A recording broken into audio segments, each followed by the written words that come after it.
네, 이번 시간에는 저희 자동차 보험 네 번째 시간이고요. 자동차 보험이 출제도 많이 되고 내용도 많기 때문에 이제 되게 힘드시죠. 그런데 여러분이 어디서 나올지 모르기 때문에 꼼꼼하게 좀 챙겨주셔야 되는 부분이라는 거 다시 한번 강조드리면서 시작해 볼게요. 자, 이번 시간에는 자동차 보험의 보상입니다. 사고가 났다 그러면 사고가 발생하게 되면 기본적으로 사고 접수를 하겠죠. 저 사고 났어요. 보험회사 이야기를 하면 보험회사에서 계약사항을 확인하고 사고 처리에 대한 안내를 해줄 거예요. 그리고 나서 사고 조사 그리고 치료비라든지 이런 지불 보증 이런 것들을 해주기 때문에 우리 실제 피해자나 사고가 나신 당사자분들은 의료기관에다가 돈을 내지 않고 치료를 받으면서 사고 조사를 할 수 있고요. 그래서 나중에 이제 보험금이 산정이 되게 되면 보험금 지급에 대한 합의를 하게 됩니다. 요 합의를 하게 되는 이유는 뭐 과실 비율이라든지 이런 것들을 가해자와 피해자 간의 합의가 이루어져야만 종결할 수 있기 때문에 합의가 끝나게 되면 보험금을 결정해서 지급을 하게 되고요. 향후에 보험금 지급 내역과 함께 이제 뭐 할인 할증 같은 것들이 될 수 있으니까 향후에 보험 계약이 어떻게 변동된다 이런 걸 이제 안내하는 이런 형태로 운영이 됩니다. 요건 여러분이 참고로 보시고 여러분이 이제 실생활에서 활용하시면 될 것 같고요. 자, 담보별로 세부 보상 내용을 한번 살펴보겠습니다. 이 부분은 이제 간혹 시험에 나오는데요. 대인배상 원, 이건 저희가 이미 앞에서 공부했었죠. 사망 얼마였죠? 1억 5천. 요거는 1인당이고요. 부상 역시 마찬가지로 급수에 따라서 최고 3천만 원부터 최저 50만 원까지 우리는 3천만 원 기억하자고 말씀을 드렸고요. 후유장애 최고 1억 5천. 그래서 여러분이 1억 5천, 3천, 1억 5천 이렇게 기억해 주시면 되고요. 두 번째, 대인배상 2 같은 경우는 대인배상 1의 보상 한도를 넘어가는 손해를 보상한다고 말씀을 드렸고요. 지급보험금은 사망보험금, 부상보험금, 후유장애 보험금 나누어서 지급이 돼요. 그래서 각각의 보험금들이 이제 어떻게 지급이 되는지 한번 살펴보도록 할게요. 자, 첫 번째 사망보험금입니다. 사망보험금은 시험에 많이 나오니까 여러분 잘 기억해 주셔야 돼요. 첫 번째는 장례비가 있고요. 장례비는 500만 원 정액으로 지급이 되는데 300만 원으로 시험에 많이 나오고 있고요. 두 번째 위자료입니다. 위자료 같은 경우는 사망자 본인도 위자료가 있고요. 유가족의 위자료도 있습니다. 그래서 시험 문제는 사망자 본인은 사망했기 때문에 위자료를 지급하지 않는다. 이런 지문이 나옵니다. 틀린 거고요. 위자료 같은 경우는 나이에 따라서 65세 미만이냐 이상이냐. 그래서 나이가 어릴수록 더 많이 나갑니다. 나이가 어릴수록 유가족의 타격이 크고요. 또 뭐 상실 수익액을 밑에서 지급하긴 하지만 여러 가지 수익 기회 같은 것들이 많이 없어질 수 있기 때문에 더 많이 지급된다는 거 기억하시고 65세 미만은 8천만 원, 65세 이상은 5천만 원이 지급이 되는데 나이를 65세가 아니라 60세로 문제를 낸다거나 그 다음에 8천만 원, 5천만 원인데 50%를 계산해서 4천만 원으로 지문이 많이 나오고 있습니다. 8천, 5천 잘 기억해 주시고 상실 수익액 이거는 이분이 사망하셨기 때문에 앞으로 벌어들일 수익이 없어진 거에 대한 대가로 지급하는 거예요. 그래서 계산은 월평균 현실 소득액에서 생활비를 뺀 이게 이제 상실된 수익으로 보는 거죠. 여기다가 사망일부터 보험 지급일까지의 월수에 취업 가능 월수에 해당하는 호프만 개수, 요걸 이제 어떻게 계산할 건지를 미리 정해놓은 그런 개수거든요. 호프만 개수를 더해서 지급을 하고 예전에는 라이프치 개수라는 걸 많이 사용했는데 호프만 개수로 바뀌었기 때문에 요 산식 자체가 시험 문제 나오기도 해요. 그래서 상실 수익액을 계산하는 산식으로 올바른 것은 하면 여러분이 첫 번째로는 생활비를 빼준다는 거, 두 번째는 호프만 개수를 더해서 곱해준다는 거, 요 산식 자체를 기억해 주시고 현실 소득액이라고 하는 건 일정 기간의 소득에서 세금을 뺀 것을 현실 소득액으로 계산하고요. 생활비라고 하는 거는 현실 소득액에다가 생활 비율, 그래서 가족이 몇 명이든 간에 3분의 1을 일률적으로 적용하는 거죠. 그거 생활 비율을 계산해주고 그 다음에 취업 가능 연하는 65세로 계산한다. 그래서 여러분이 55세, 60세 이런 거 잘 보시고 3분의 1을 4분의 1 봐주시면 됩니다. 그래서 이런 기본적인 금액과 계산 방법 이런 것들은 여러분이 잘 알고 계셔야 되는 부분이고 시험 문제에 많이 나온다는 거 다시 한번 강조드리고요. 자, 그 다음에 부상보험금 보겠습니다. 부상보험금은 구조수색비, 그래서 사회통념상 필요한 그런 실비를 인정해서 지급하고요. 치료관계비, 입원료, 응급치료비, 호송비, 진찰료 이런 것들이 있을 거고요. 위자료도 마찬가지로 피해자 본인이 청구하셔야 되고요. 지급 기준은 상해 급수에 따라서 200만 원에서 15만 원까지. 왜냐하면 일반적으로 치료비 같은 것들은 다 지급이 됐기 때문에 그래서 위자료는 이제 사망에 비해서는 현격하게 적은 금액이고요. 휴업손해, 만약에 이분이 부상을 당해서 치료를 받는 동안 소득이 없어지잖아요. 관련한 실제 수입 감소액이 있다면 그 감소액의 85%를 실제 치료기간 범위 내에서 지급합니다. 그래서 일일 수익 감소액에다가 휴업 일수 그리고 85%이기 때문에 100분의 85 해서 계산하는데요. 시험 문제에는 85%를 뭐 90%, 100% 이렇게 한다든지 휴업 손해는 인정하지 않는다. 뭐 이런 지문이 있거든요. 챙겨두시고요. 가사 종사자인 경우, 전업주부인 경우죠. 전업주부는 손해본 게 없지 않냐라고 할 수 있는데 법적으로는 일용 근로자 임금을 수입 감소액으로 산정을 해서 계산을 하고 있고요. 유아라든지 연소자라든지 학생처럼 직업이 없는 무직자의 경우에는 수익 감소가 없는 것으로 봅니다. 시험 문제에는 가사 종사자는 수입이 없는 것으로 간주한다. 틀렸다. 봐주시면 되고요. 밑에 보면 일일 수익 감소액이 10만 원이고요. 휴업 기간이 10일이에요. 그러면 하루에 10만 원씩 열흘 동안 100만 원 손해봤죠? 이거에 몇 프로가 나가죠? 85%가 나가죠? 그러면 실제로는 85만 원이 지급됩니다. 간혹 이런 계산 문제도 나오고 있는데 여러분이 기억하실 건 85% 기억해 주시면 되고요. 다음에 부상보험금에 해당하지 않는 것은 해서 구조수색비, 치료관계비 이렇게 시험 문제 나오기도 합니다. 그때 많이 나오는 게 가정간호비는 부상보험금에서 지급되지 않는 비용이다. 이것도 여러분이 보시고요.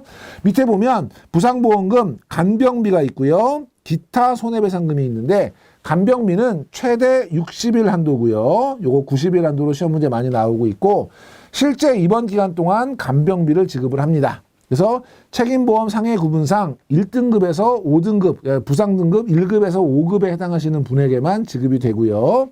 동일 사고로 부모 중에 한 명이 사망 또는 1급에서 5급 상해를 입은 7세 미만의 자는 한 명이 사망이나 이런 큰 부상을 입었을 경우에는 돌봐줄 사람이 없잖아요.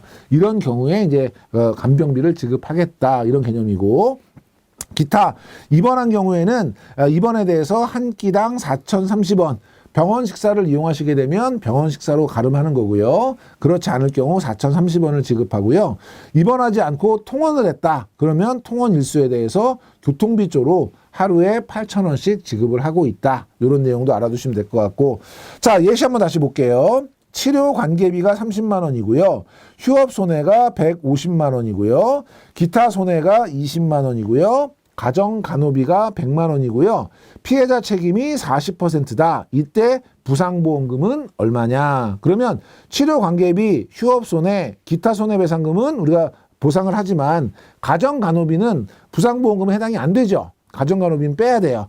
그러면 30만 원, 150만 원, 20만 원 더하면 200만 원인데 지금 피해자 책임이 40%니까 우리는 60%밖에 못 받는 거죠. 곱하기 60% 하면 120만 원. 과실상계로 보상이 된다라는 것도 여러분이 기억해 주시면 되고 이런 계산 문제가 나오시면 여러분이 요거는 가정간호비가 부상보험금에 포함되지 않는다. 요걸 알고 계시냐 모르고 계시냐 요게 포인트가 될 것 같고요. 자 다음에 후유장애보험금입니다. 후유장애보험금은 위자료가 첫 번째 있겠죠. 노동능력 상실률에 따라서 피해자 본인에게 지급합니다. 마찬가지로 65세 미만이냐 65세 이상이냐에 따라서 65세 미만인 경우에는 4,500만 원 곱하기 노동능력 상실률 그러니까 후유장애 비율이 되겠죠. 곱하기 85%가 지급이 되고요. 65세 이상인 경우에는 4,000만 원 곱하기 노동능력 상실률 곱하기 85% 그래서 4,500만 원 4,000만 원 잘 기억해 주시면 되고요.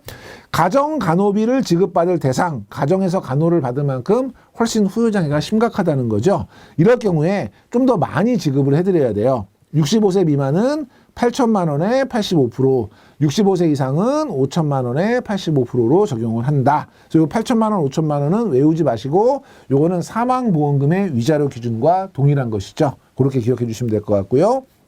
상실 수익액은 월 평균 현실 소득액에다가 노동 능력 상실률을 곱해주고요. 그리고 노동력 상실일부터 보험 지급일까지 월수 더하기 그 뒤에 취급 연한까지에 해당하는 호프만 개수, 취급 연한은 마찬가지로 65세가 될 거고요.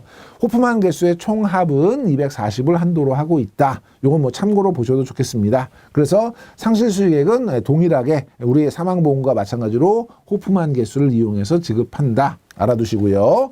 자, 그 다음에 후유장애보험금 세 번째가 가정간호비예요. 가정간호비는 부상보험금이 아니라 후유장애보험금에 포함된다. 기억해 주시고, 인정대상은 노동능력 상실률 100%.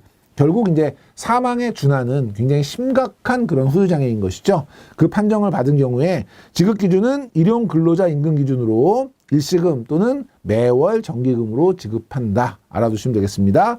그래서 여러분이 사망보험금에 해당하는 보험금, 그리고 후유장애에 해당하는 보험금, 부상보험금에 해당하는 보험금, 큰 종류별로 카테고리도 잘 기억하셔야 되고, 특히 뭐 위자료나 상실수익액 같은 경우는 계산하는 방법을 계산 문제까지 염두에 두시고 봐주실 필요가 있을 것 같고요. 다음에 우리 대물배상 보겠습니다. 대물배상은 탑승자 및 통행자의 휴대품을 제외한 소지품 손해에 대해서 보상을 하는데요. 1인당 200만 원 한도로 보상하고요. 마찬가지로 분실이나 도난은 보상하지 않고요. 보상되는 소지품이라는 게 도대체 뭐냐? 휴대폰, 노트북, 캠코더, 카메라, 워크맨, mp3, cd 플레이어, 전자사전, 핸드백, 서류 가방, 골프채예요. 그래서 노트북은 300만 원까지 보상한다. 틀린 거예요. 금액과 상관없이, 실제 가격과 상관없이 200만 원 한도로 보상을 하고요. 요즘에는 많이 나오고 있지 않지만 옛날에는 200만 원 한도, 그리고 분실, 도난은 제외된다. 보상되는 소지품에 해당되는 것은 뭐냐? 이런 것들이 자주 출제된 적이 있으니까 여러분들이 이것도 자주 봐주시면 되겠고요. 지급보험금, 휴대품 손해가 아닌 실질적인 대물배상은 첫째, 상대방 차량이 이제 대부분이 될 테니까 수리비용이 있고요. 예, 수리비용과 교환가액, 시세 하락 손해 뒤에 조금 더 있으니까 일단 세 개 먼저 볼게요. 수리비용 같은 경우는 피해물의 사고 직전 가액의 120% 한도로 보상을 합니다. 그러니까 사고 직전 가액의 120%까지 보상을 하고 그거를 초과하게 되면 전손 처리하고 끝나는 거죠. 그래서 수리비는 원상 회복을 하는 비용이고요. 차량 얼마나 오래됐냐와 관계없이 열처리 도장료는 지급을 한다. 그래서 수리비용은 사고 직전 가액의 120%인데 100%로 시험 문제 많이 나고 있고요. 개호비는 어떻게 보면 간병비거든요. 이거는 대물배상하고 상관없는 건데 대물배상에 해당하는 것이 아닌 것은 할 때 자주 등장하는 함정이기 때문에 같이 봐주시고요. 교환가액은 뭐냐면 수리비용이 가액을 초과했어요. 120% 넘어갔다는 얘기죠. 이럴 경우에 폐차를 하거나 아니면 원상복구가 불가능할 경우에 지급하는 것이 교환가액입니다. 그래서 사고 직전 가액으로 지급하거나 아니면 동종의 대용품을 취득하는 비용, 그러니까 똑같은 차를 뭐 중고차로 살 때 들어가는 비용을 지급하는 것을 교환가액이라고 하고요. 시세 하락 손해인 경우에는 새 차인 경우에는 사고가 한번 나게 되면 중고차 가격이 뚝 떨어지죠. 그런 것들을 좀 보장하기 위한 것이에요. 그래서 출고 후 5년 이하의 차량에 대해서 수리비용이 가액의 20%를 초과하는 경우, 그래서 5년 20% 기억해 주셔야 되고요. 시험 문제는 새 차라고 하니까 출고 후 2년 이하라고 시험 문제 많이 내고 있는데 기준은 5년이에요.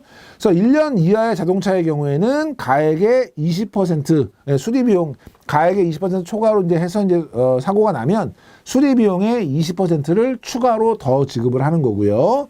1년에서 2년 이하의 자동차인 경우에는 15%, 2년에서 5년은 10%를 추가로 지급한다. 수리는 되었지만 중고차 가격이 떨어지는 걸 보상한다. 이런 개념이니까 1년 이하 20%, 1년에서 2년은 15%, 그리고 2년에서 5년은 10%. 이 부분은 여러분이 꼭 기억을 해주셔야 되는 부분이고요. 자, 대차료. 대차료라고 하는 건 뭐냐면 내가 그 차량을 수리를 하기 위해서 맡기면 그럼 나는 뭘 타고 다니냐? 이럴 때 우리 사고 나면 어떻게 해요? 렌트카 빌려주잖아요. 그게 대차료예요. 그 대차료는 동급의 최저 요금 대여 자동차의 대차 요금을 지불하게 되고요. 동급이라고 하는 건 연식 그리고 배기량이 유사한 차량을 의미하는 것이고 만약에 내가 대차를 하지 않는다. 렌트카를 안 쓰겠다. 그러면 대차 요금의 35% 상당액을 지급합니다. 교통비로 지급하는 거죠. 그런데 시험 문제에는 대차하지 않는 경우 대차료는 지급되지 않는다. 이런 문제 많이 나오고 있고요. 인정기간은 수리 완료 시까지 25일을 한도로 하고 있고요.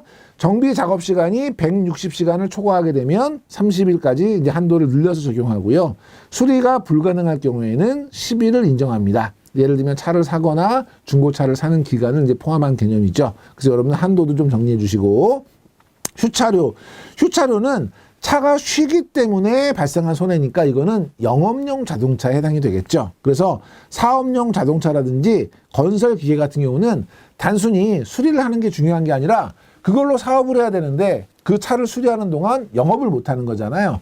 그 영업에 대한 보상을 한다. 이렇게 이해하시면 되는데, 일일 영업 수입에서 운행 경비를 뺀 실질적인 하루 동안의 이익이 되겠죠. 휴차 기간을 곱해서 한도는 30일까지, 수리 불가 시는 10일까지로 정해서 운영을 하고 있고, 영업 손실, 휴업으로 인한 그 상실 영업 손해액을 지급하게 되는데, 이건 어떤 개념이냐면 제가 사고가 났는데 단순히 차하고 차를 박은 게 아니라 차하고 차를 박고 옆에 있는 어떤 가게를 내가 침범했어요. 그런 사고가 많이 있잖아요. 그러면 그 가게 같은 경우에는 단순히 그 부서진 것만 물어줄 게 아니라 그거 고치는 동안에 영업을 못 하시잖아요. 이거를 물어주겠다는 거예요. 이것도 30일 한도의 실질적인 영업 손실을 보상한다. 자, 그래서 이 대물배상 같은 경우에도 우리가 보상을 하게 되면 얘는 우리가 보상하는 보험금이 뭐냐? 요걸 물어보는 문제가 많이 나오니까 다른 보험금들하고 같이 어디까지 보상이 되는지, 항목이 뭔지 이런 것들은 큰 틀에서 같이 정리해 주실 필요가 있겠습니다. 자, 이렇게 해서 저희가 오늘 자동차 보험의 이해 4번째까지 살펴봤고요. 다음 시간에 이제 마지막 자동차 보험의 이해 5번째 계속해서 알아보도록 하겠습니다. 자, 이번 시간에 강의 들으시느라고 수고 많이 하셨습니다.